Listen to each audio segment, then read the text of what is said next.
Well, this is the final design we've come up with. Now, before you start construction on this, I highly recommend you watch our other story about this chair, Rapid Prototyping and Design of a Chair. It will give you an opportunity to go through and customize this chair to fit your body, lifestyle, and the intended function. Now, just real quickly, a couple of things that we've changed since that filming of that segment. You'll notice that the front legs have been cut off. We've brought those flush at the top of the side rails. We've added an armrest support. That allowed us to raise up the armrest to a higher level, which is more comfortable. We also truncated it, cut it back, so that it allows the chair to go up against the table much more closely so that you can comfortably eat at the table. Added a nice curve to the outside and curves in this area. That just seemed to dress it up a little bit. This curve and shape seems to match the end legs of our table, so it kind of unifies the two components, or the two items, the table and the chairs. That lower rail that I had down here just didn't work out, so I took that back out, and we'll go back to the regular conventional style stretchers at the bottom. Now, because I have 4 of these chairs to make, or 6, or how many ever you want to do, we're actually going to film this story a little bit differently than we would do for a normal piece of furniture that we would show in our construction zones. We're going to go for more of a production type construction environment on this. So we're going to go through, start out squaring up all our stock, then we'll machine all of our mortises, then we'll machine all of our tenons, and so forth, all the way through the construction process. So it's going to be a little bit different than our normal presentation style. Now, the first thing that we really want to do is get started by making up some templates. Templates are really, really helpful when making a lot of components that all have to be very, very similar in shape and size. And they also get you real familiar with the drawings. As you go through, redraw them as a template, you'll get pretty familiar with all the dimensions. So we'll get started right away by making those templates and then squaring up our stock. Well, I've got most of my templates done, and I'm down to the 2 back legs. And I've got all of the hard dimensions drawn in there, and now I'm creating those nice curves.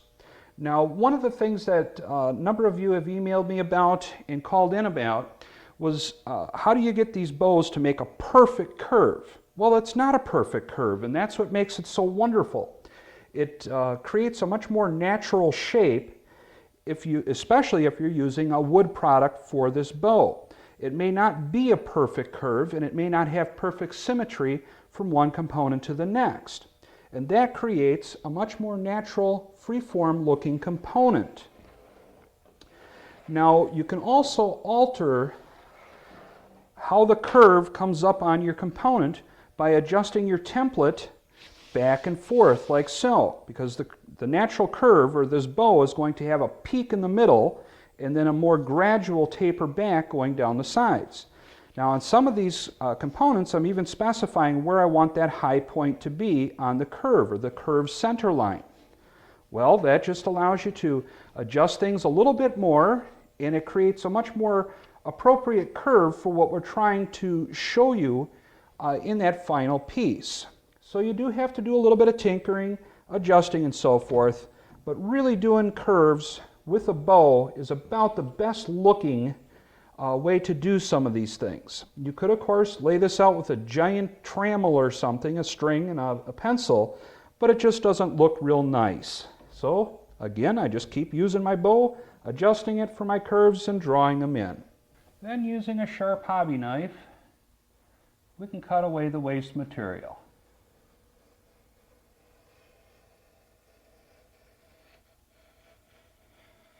Now, with all of our paper dowels cut out, we can go through and start preparing our stock. Now, the one thing that we're going to do is start out with all the components in nice square form first. Then we'll start adding in our joinery detail, and then we'll come back and create the curves and so forth. And I'll explain the reasons for that a little bit later on. Now, again, as with the table, I'm using cedar. This is primarily sold in your home centers as decking material. I'm using 2x6s for all the framing components. Now, 2x6 measures up at roughly 1.5 inches by 5.5 inches, but it can vary quite a bit from that. Now, I've gone through and run all of the material through my planer, and it was just a function of trying to get a little bit better finish on the faces of each of the boards. I didn't try to take off a lot of material. Now what I'm doing is going through all of my large stock, or my thick stock, and I'm trying to find the best boards to make the back legs out of. The back legs carry a tremendous amount of load. They're under a tremendous amount of stress. So I want the fewest knots and so forth. So what I'm going to do is select from the best boards for that, then the second best for the two side rails where the seat is, and then the front legs and so forth after that. So I'll go through, pick that out, then off of my cutting diagram, I've gone through and laid out, or started creating a cut list, we'll say, the number of each of the components I need to make and their finished overall length. Now everything except for the armrest supports gets cut off to its exact overall length. Now because I'll be mixing and matching the different cuts all along the way here, rather than using stop blocks, I'm going to take my time and make very accurate measurements. So we'll get started here at the compound miter saw by cutting off all the components to their proper lengths.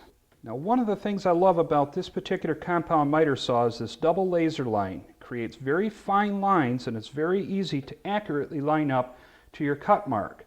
Now I'll go through, trim off the end of the board first, measure for my component length, and then start cutting each of them to size.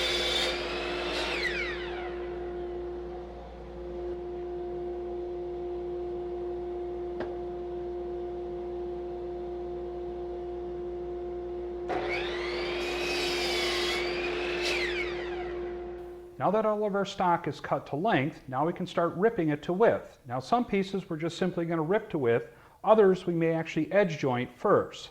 But we're going to get started with the slats that make up the back and seat area. So we'll be doing all the regular slats and then the crest rail slats. All of our regular slats simply get ripped to 2 5/8 wide. And that should work out where you've got, with just one cut, 2 equally widthed pieces. And of course, ripping operations are always best done at the table saw. I'll be using a push block. I'd like to point out too a couple of things on the new gripper system.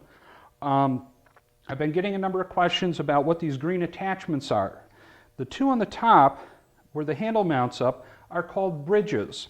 And what they do is help minimize the need to keep adjusting the handle back and forth. You simply put the 2 bridges on and then attach your handle on there in a comfortable position. And that helps to balance out that force of the gripping pads against the top of the work.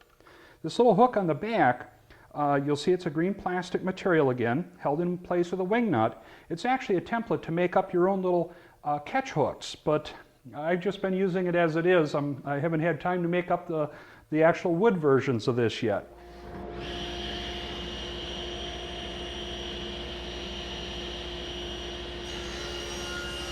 For the top crest rails, we'll size those up at the bandsaw. Moving on to the armrests, we need those to be 3 11/16 wide for a short length, and then the rest is curved. So we'll get that 3 11/16 inch dimension cut up now. Now we'll start moving into the thicker stock, which is used for the framing members. Now a lot of these require some fairly precise joinery and so forth. So whenever possible, when there's enough thickness of stock, we're going to edge joint each of the pieces so that we've got a nice straight and square edge to begin with.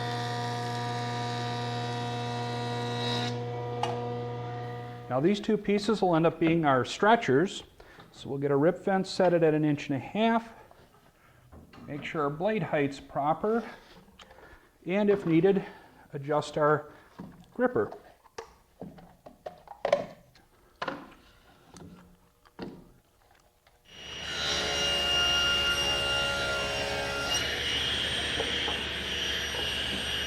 And we'll repeat this process of jointing and ripping the rest of the components for our framing materials. Now some of the pieces we actually need to leave wide and square, such as the back legs and so forth. Another thing that you'll want to watch out for, and this is true of either hardwoods or softwoods, but this is really about the first time I've run across this in a long time, so I thought I'd bring some attention to it. Right here you'll see a kind of a funny looking area on the wood, a round spot. Well, if we start picking away at that, you'll notice it's real punky. It's almost looks like sawdust. Well, chances are really good there's a beetle or something living inside this piece of wood. Now oftentimes these guys will die when the wood is kiln dried, because it gets so hot in there that they'll die. Here you can see where he probably exited out. You do want to watch out for this. Here's another little mark too. You do want to watch out for this sort of thing, because if there's a powder post beetle living in here, he's going to continue to eat away. And sooner or later, there's not going to be much left of your timber. So watch out for this.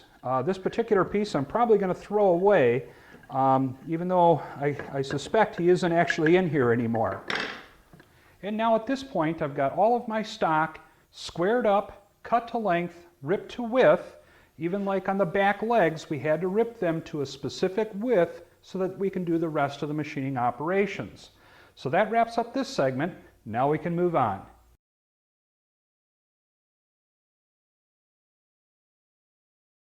Now we're going to turn our attention to the joinery machining. Now, one of the problems with manufacturing chairs is the number of jigs and fixtures that you usually have to make in order to construct a chair. Oftentimes you can spend more time making the jigs and fixtures than the actual workpiece. So this whole chair design was somewhat engineered around the belief that we can try to do this without making any jigs or fixtures. And part of that is in the way in which we do our work and the order in which we do it. Now here is our template for our back leg. And yes, I use poster board. I know the guy on TV uses some MDF for all his templates, but he's got a TV show budget that we don't have. Well, as you can see, we've got a series of notches that are cut in it, and those will be where the rails will sit back in that area, and then we'll be cutting a mortise in there. Now, if the leg were this shape right now, if we were to cut it to this curved shape, how would we hold this part to do the machining of either the notches or even the mortises that have to go in there? It would be next to impossible to hold it without going through some pretty elaborate fixturing. So what we're going to do, while the leg blank is nice and square, I've gone through, traced on my template onto one of the leg blanks. Now what we'll do is we'll go over to the table saw and we'll machine out these notches first, while the leg blank is still nice and square. Now what I'm going to do is cut 4 legs at the same time. So I'm taking a square and I'm lining up their ends so that they're all even. And I've got my miter gauge on my table saw. And what I want to do, of course, is make sure the rip fence is out of the way. And what I'll be doing is just passing it over the dado cutter like so. Now, of course, I'll have to set my stacked dado head cutter to the appropriate height for each of the 3 different notches. And because I can only do 4 legs at a time, I'll have to do this twice.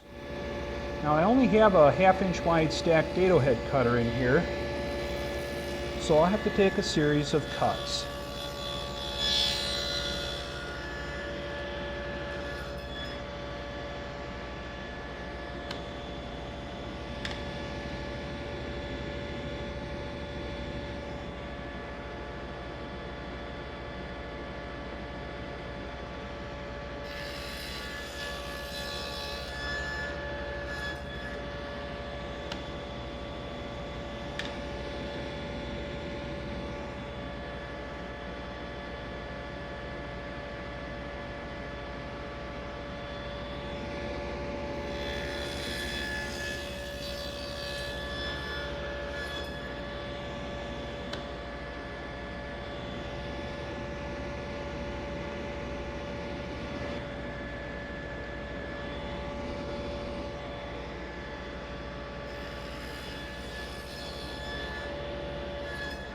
Now, one thing I'd like to mention about these notches before moving on to the mortises. Now, this particular one is 1.5 inches deep, and if you've only got a 6-inch diameter stacked dado head cutter, you're not going to have enough reach to get to that full depth. You could do most of it with the stacked dado head cutter and finish it up with a chisel, or you could set up a router with a straight edge guide with all of these back leg blanks clamped together, and just run your router bit back and forth through there following your straight edge. So there's a number of different ways you can go about that. Now what we want to do is turn our attention to the mortises. Now almost all these framing components will get a mortise machined in them. I'm going to be using the hollow chisel mortiser for this. I've got my 1/2 inch bit already installed, and the distance from the face to the edge of the mortises varies a little bit depending on the component. Some are 3/8 back, some are a 1/2 inch back. The depth also varies a bit too, so you'll have to pay attention to that. But essentially the setup is the same for all of the different mortises, just a few little adjustments here and there. Now I'll go through and machine my mortises before the tenons. The reason why I like to do that, I can easily adjust the size of a tenon. It is not easy to adjust the size of your mortise. So you'll always see me do my mortises first and then cut my tenons to fit that mortise. Now I'll just go through and drill a bunch of square holes.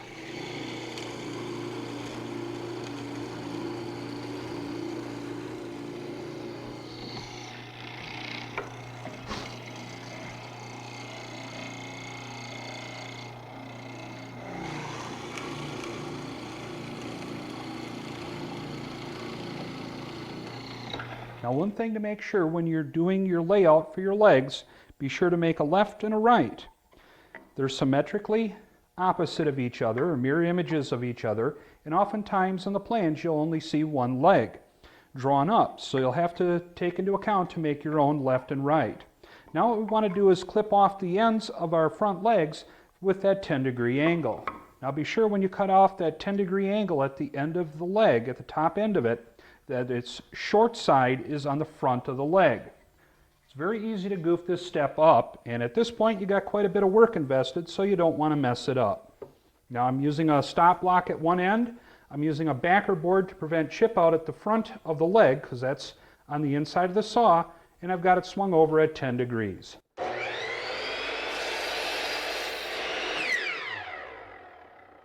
The side leg stretchers have a mortise that's 1 inch in this direction and a 1/2 inch here. So you'd think that you'd set it up, cut all your mortises on this side, adjust your fence back, and then cut them on the far side. Rather, this is an easier way to do this one.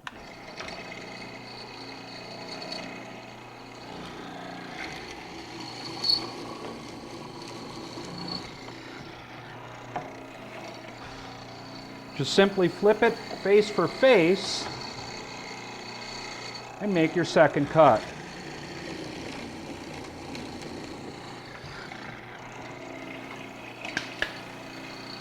Continuing on with our mortises, I'm moving on to the back legs now.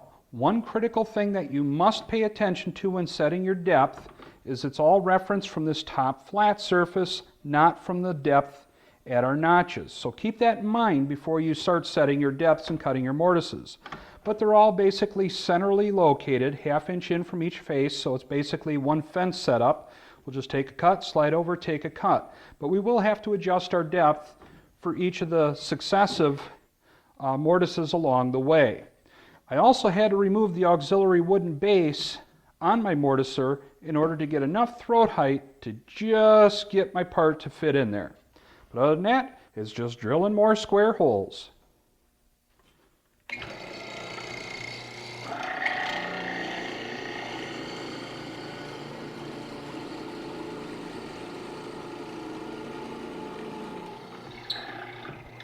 Now we're going to turn our attention to the armrests. We need to machine that slot, or so to speak, a mortise, on the bottom surface of it, where the support comes up and joins with it. It's 3/4 of an inch wide and 3/4 of an inch deep.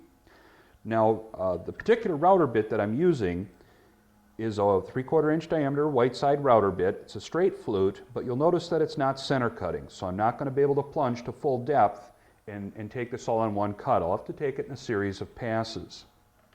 Now, again, what I'm trying to do is get away from making a special jig to route out these mortises on the armrests. Now, one more thing I like to point out, and I pointed this out earlier. Make sure that you make a left and a right armrest.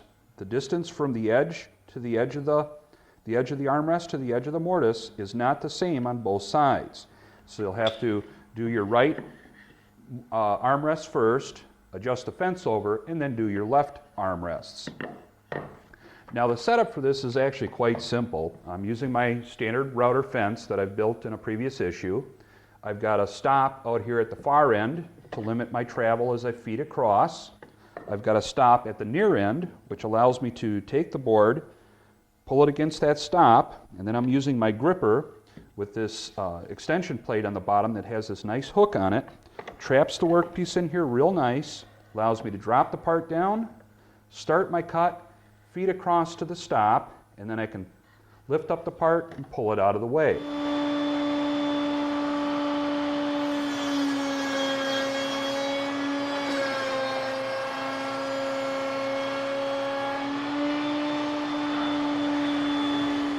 Now for the left armrest, I've gone completely to depth now. I'm at my 3/4 inch depth, and then it's the 1.5 inches from the one side. Now I need to do the right armrest, so I need to adjust my fence over.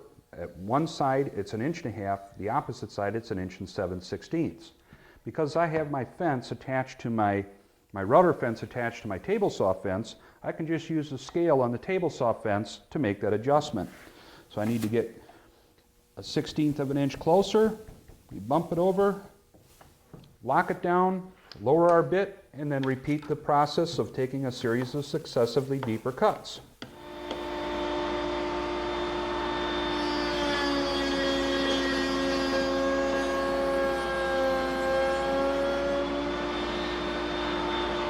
Now with all of our mortising done, we can start turning our attention to some of the tenons that we need to machine. Now the armrests have a couple of tenons at the bottom of them, and what we're looking at, of course, is the bottom surface of my left armrest. So this is how it'll look when we're finished. And what we want to do is create this detail right here. There are 2 slots that are 1/2 inch wide, and that'll create this tenon here. And of course that has to be cut off, but we can do that a little bit later. So what I'm going to use is my table saw. I've already got the 1/2 inch stacked dado head cutter in there.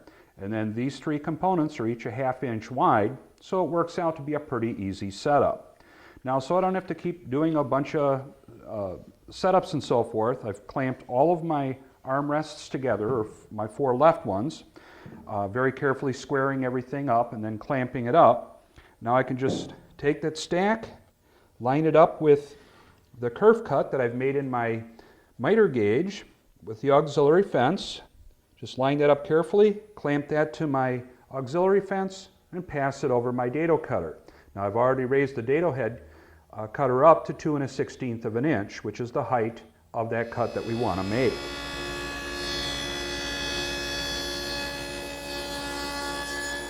Now we'll make this first cut along the edge, and then we'll shift everything over so that we end up with that 1/2 inch tenon and take our second cut. And I'll repeat that for the other armrests.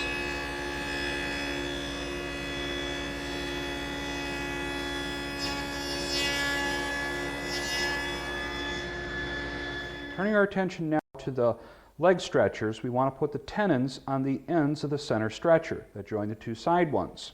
Now we already machined out our mortises on the side stretchers, and as I mentioned before, I like to do my mortises first and my tenons last because it's much easier to control the size of the tenon than it is to adjust the size of the mortise. Now my mortises measured out at 970 thousandths. They're basically a 32nd too narrow. It should have been 1 inch. But again, I really wasn't too worried. I'll just adjust the size on the tenon. Now the width, I used a 1/2 inch mortising bit, but it's coming up at 485 thousandths, almost a 64th undersize. Now the chisel I know is in fact a 1/2 inch in size, but soft woods tend to move out of the way to accommodate the chisel as you're forcing it in.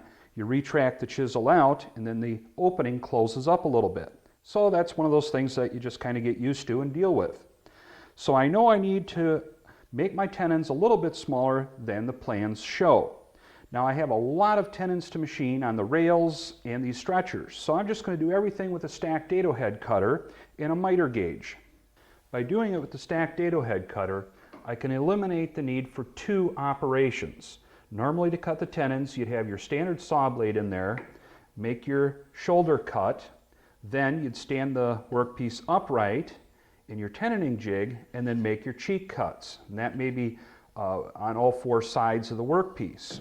By using the stacked dado head cutter, what we do is raise that up to the height, the distance from the face to the edge of the tenon, set our rip fence as our dead stop as we're taking these cuts, and between those 2 adjustments we can machine all the different tenons that we have, all the different sized ones, on all the different components. All we have to do is adjust our fence position and our stacked dado head cutter height. We don't have any real setup from one to the next. Now there's just a couple things that I like to make sure of when I'm doing this type of operation. Make sure that your miter gauge is in fact square to your fence, which should be of course parallel to your blade. So check and make sure that you are in fact square. That makes for a nice shoulder to the mating component fit up. Now what we do is set our stacked dado head cutter to the appropriate height, and I'll have to account for the smaller sized mortises that I ended up machining, and then I'll adjust my rip fence to set the depth stop or length of tenon. Now there's something here you're going to say, oh, this is a safety hazard, but let me explain that after we make the cut.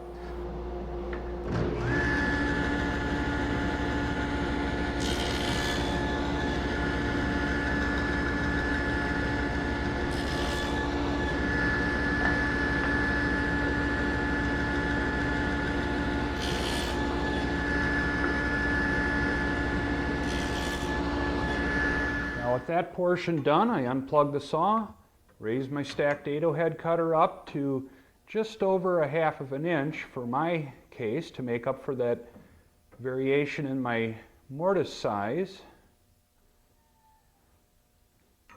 We'll lock that down, take a test cut before we move on to our actual work pieces.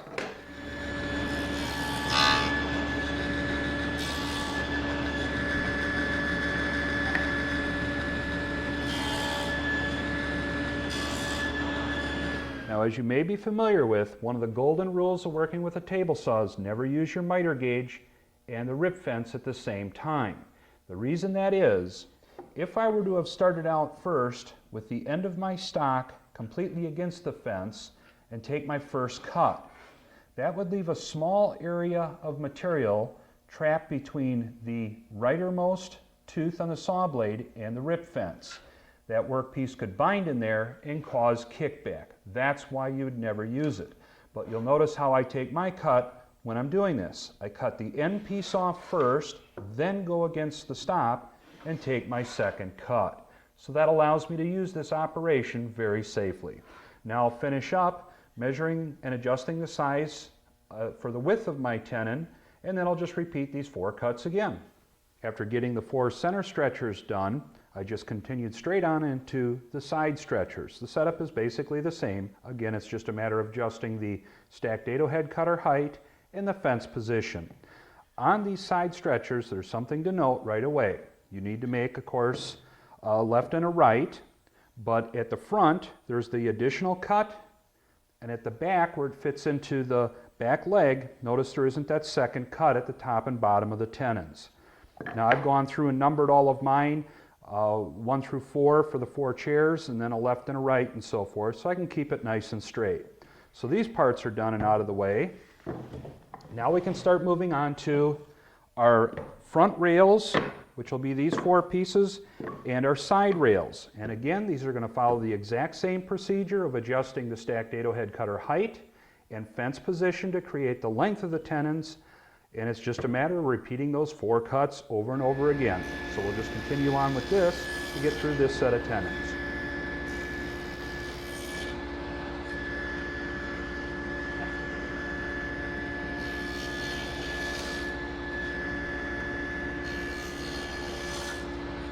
And that finishes up the tenons on the side rails and front rails. There is no back rail, just in case you're wondering about that fella. Now, there is one more machining operation that I'll be calling a joinery operation that we're going to do to the front rails. We'll save that for a little bit later. And as well, on these front rails, they are symmetrical. The side rails, watch out for your tenon lengths. The fronts are shorter than the back tenons. Make sure that you get your tops and bottoms set up correctly, and make sure that you end up with rights and lefts. So now we can set these aside. And we've got one more set of tenons to machine up, and then we can just about move on to our decorative milling. Now the last tenon that we need to machine is at the top of our armrest supports, 3/4 of an inch from the end, and it's an 1/8 inch deep in from the face. I got a 3/4 inch wide stacked dado head cutter, so I could, in theory, make this all in one cut. But if I'm using a stop like I have been with my fence, I'd have to bring the fence right up into contact with the saw blade, and I prefer not to do that. So I'm just going to pull out this stacked dado head cutter, or actually just pull out one of the chippers on it, drop it down to a 5/8 inch width, and then we'll be in pretty good shape to finish up those two tenon cuts. And anytime you're changing the saw blade or measuring with it and so forth, be sure to unplug your saw.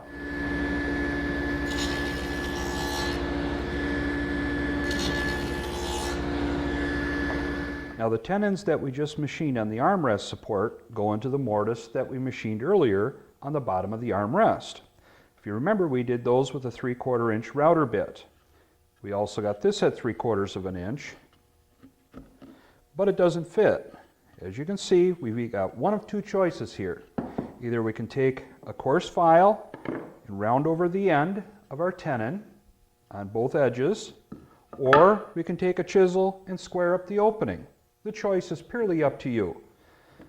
Today, I think I'm going to go with the chisel. We'll see how that works out. Now, I remember from our last project, we did some chiseling, and the soft cedar did not chisel very well. However, in this case, it seems to be working out just fine.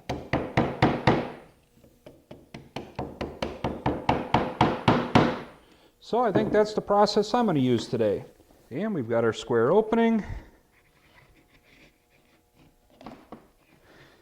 And that fits in real nice. That's what we want. Now I got 7 more of these to do, and then we can move on. I'm getting ready now to finish up our last joinery cut. And it's at the top edge. It's a bevel cut that we need to make at the top edge of the front rail. And we want it to be the same angle that's at the top of our legs. So I'm just using the leg as a gauge. So I've got my tilt. You'll notice too that I've switched over to the stock throat insert plate. Many people, when they got into the zero clearance insert plates, started bending saw arbors as well as ruining their saw blades because they tried to tilt the saw blade in the zero clearance insert plates. So be very mindful of that. You can very easily destroy an $80 saw blade real quickly. Now what we'll do is we'll just set it up for our cut, and all I want to do is just taper that surface. It's already ripped to the proper width. Now we're just putting on that slight bevel. Now the narrow side is the front face. As it's sitting on the chair, it's going to slope down, so to speak. So we're going to be cutting away this area, and this is the front face.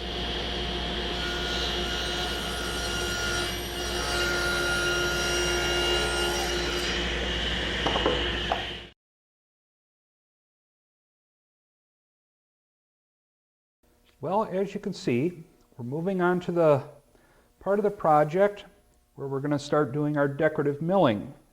And I've gone through using my templates and transferred all of our curvy shapes onto our blanks. Next, we'll head over by the bandsaw and start cutting all these curved parts out. Now keep in mind, all of these are the same process. We're going to take the bandsaw, cut real close to the line, then we'll go over to the drum sander and sand right up to our line.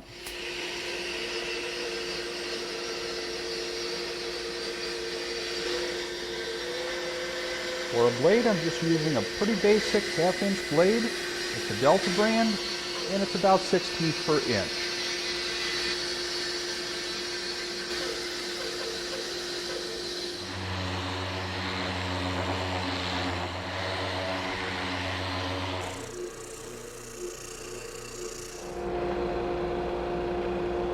Along with all the sanding that I'm doing at this point, I also set up the router table to round over some of the edges. Now don't get carried away with this because of the joinery that we're using, as well as how some of the components fit together. You don't want a heavily rounded over edge at all places.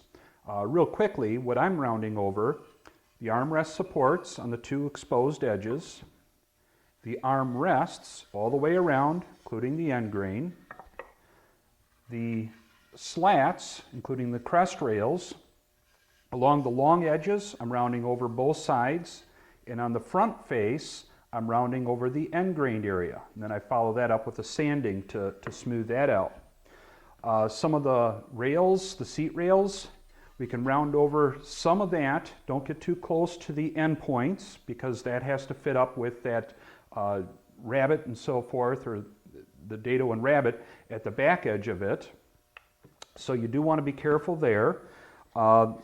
The center stretchers and side stretchers for the legs, just light rounding over with sandpaper. On the front legs, you can round over that outermost corner, but leave the other three sharp. And then for the back legs, I rounded over the back curved area along the long edge of it, and then just sanded over the top edge to soften that up a little bit. All the rest of the edges are just hand sanded to knock off that sharp edge. Now I'll real quickly go over to the router table and show you how I've got that set up to do this rounding over, and then we can do some assembly. So let's just finish this up and get moving on. To do that rounding over, I've installed a 1/4 inch radius roundover bit, raised it up so that the wings of it are just a little bit below the table surface, and that minimizes some of the sanding. I got my fence here, but it's just used to collect some of the chips and so forth. I'm not using it as the guide. I'm using its bearing for a guide. I'll do the end grain first on both faces and then follow along the edges.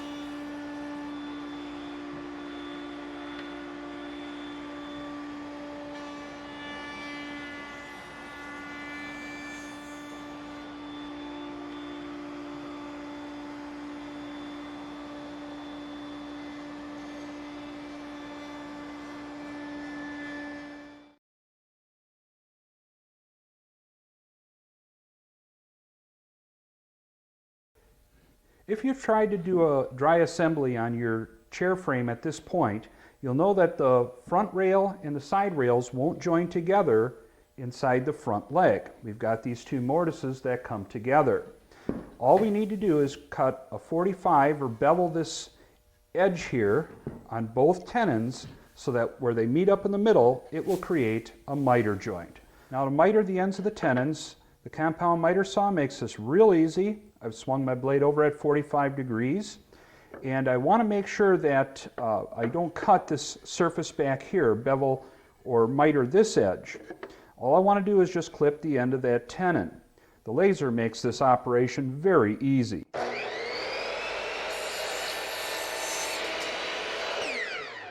Well, I'm getting ready now for some assembly. I've gone through a dry fit, make sure everything's good.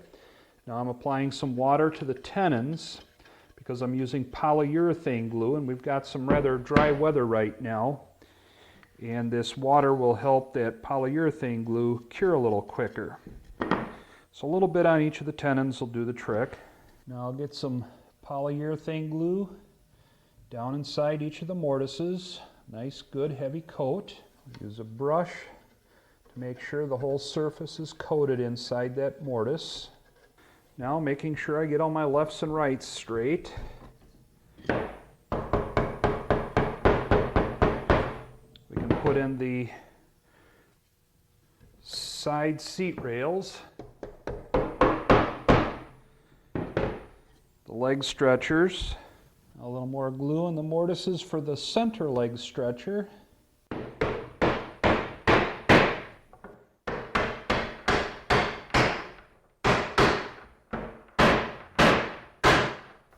And again, as a reminder, make sure you miter these front and side seat rails. Without it, you won't get the parts together. And a few clamps to hold everything together until the glue takes hold. Moving on with the assembly procedure now, we need to get from this point to this point. And we're going to start with this bottom seat area by applying the slats. So we'll head over to the drill press to get started with that. Now the fasteners that we're going to be using to attach the slats are these small dowels. They're from Miller Dowel, and they're somewhat like a wooden nail, so to speak, and they work very well for holding a number of components together. We're using the small size. It's called the Mini X dowels. Now I'm using walnut to give me a contrast. Now what I do want, because these are a decorative element, is to have my two dowel holes equally spaced and in from the edge consistently, So I built a very simple jig. You can see my scrap piece of plywood that I use for drilling into. I tacked on a couple of cleats so that I can bump it up against the end cleat and this side one, drill my first hole, slide it over, drill my second hole. And that just makes them look all the same and give a nice consistent look and feel to it. Now I am using the drill bit in my drill press and I'm not drilling all the way through. I'm stopping about 1/8 of an inch short. At this point, all I want to do is get the location set.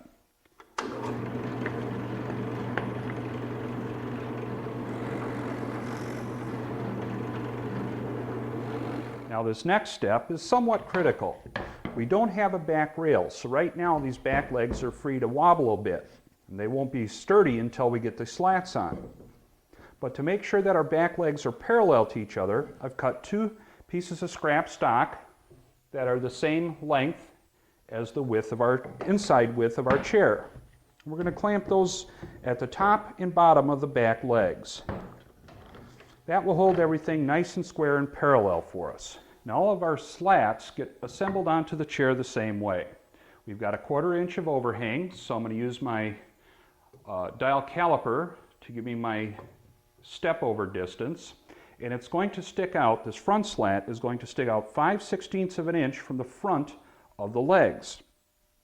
So we'll make an adjustment and we'll set that. This you want to set very, very carefully because this will set the angle of all successive slats relative to the chair. So if you've got this nice and square to the front, all the rest of them will come in nice and square. Once you got that lined up, clamp the slat in place, and we're almost done. Now using the special drill bit, I'll drill to the appropriate depth.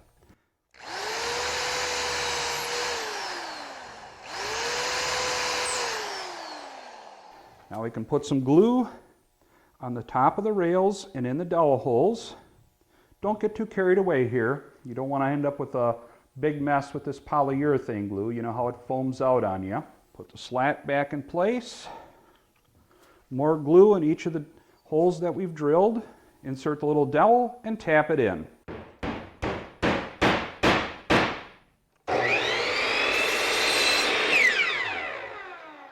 Now as you just saw, I cut off the ends of the 4th slat. That's because it has to fit between the 2 armrest supports on each end. Now to help with spacing and to keep everything nice and parallel, I've got a piece of 3/4 inch thick stock that I'm using as a gauge block. And I just clamp it like so, glue it, dowel it, just as I've been doing. Now we need to make a couple of gussets that join the seat rail and the back legs. And I've got some framing stock here, the 1.5 inch thick material, ripped it to 2 5/16 wide. Now what I want to do is create a 45-degree cut right along the one edge. I'll leave it just a teeny bit long.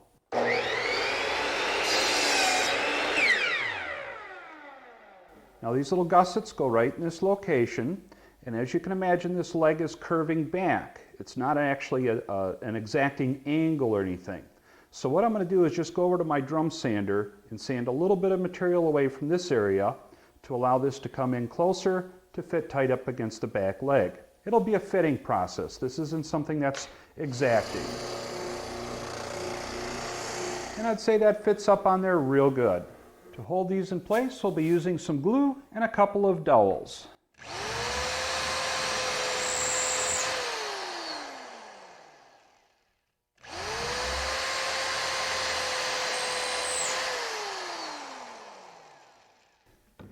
Now to keep this one centrally located on those little gussets, I'm using a 1/2 inch thick shim, and that seems to work out real well. But it gets attached in the same way as do these next 2, except for we'll be going back to the 3/4 inch spacing on these 2. Now at this point I've got the 2 bottom slats on the back.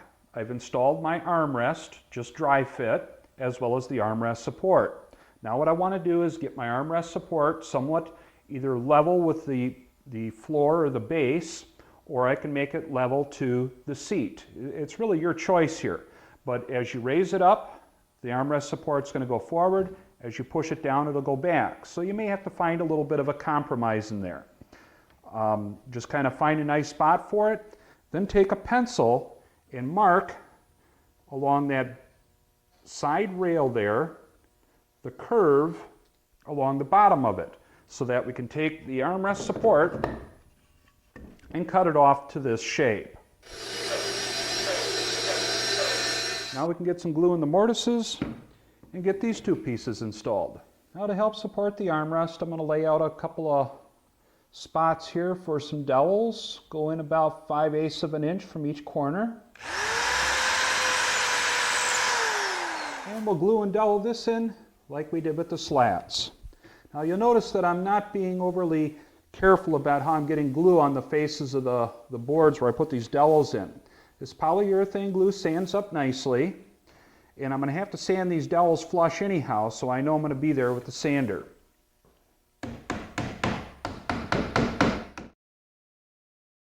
Now just using a scale, I'll line up with the inside edge of the armrests and mark our end point of our cut. Using my bevel gauge, I'll get this angle between the leg and the armrest. I can then set my saw blade at that angle to cut out the waste. And in my case, it works out to about 10 degrees. Now keep in mind when sawing this that you'll have to tilt the table the opposite way for the other end of the slat. And now we can install the next 3 slats in the same fashion we did all the rest. The only thing different on the top slat is to maybe take a little bit more time to lay out the location for your dowel holes. After the glue had a chance to dry thoroughly, I went through and detail sanded the entire chair, taking my time to make sure that each of the dowels are sanded up flush with the surface of each of our slats. Then, for a finish, what I'm applying now is a water seal stain type product. It's an exterior finish for siding, decks, and fences and so forth, so it should hold up real well for these chairs. I'm using a semi-transparent product, and it's cedar tone in color, so it should work out real well with this cedar wood. I'll apply a coat per the manufacturer's suggestions, and this project will be completed. Well, I think we've achieved success. We've been able to design and build a comfortable chair that looks attractive, doesn't require a lot of jigs and fixtures to manufacture, and all around is a pleasure to build. I'm Chris DeHut for Woodworking at Home. Thanks for watching.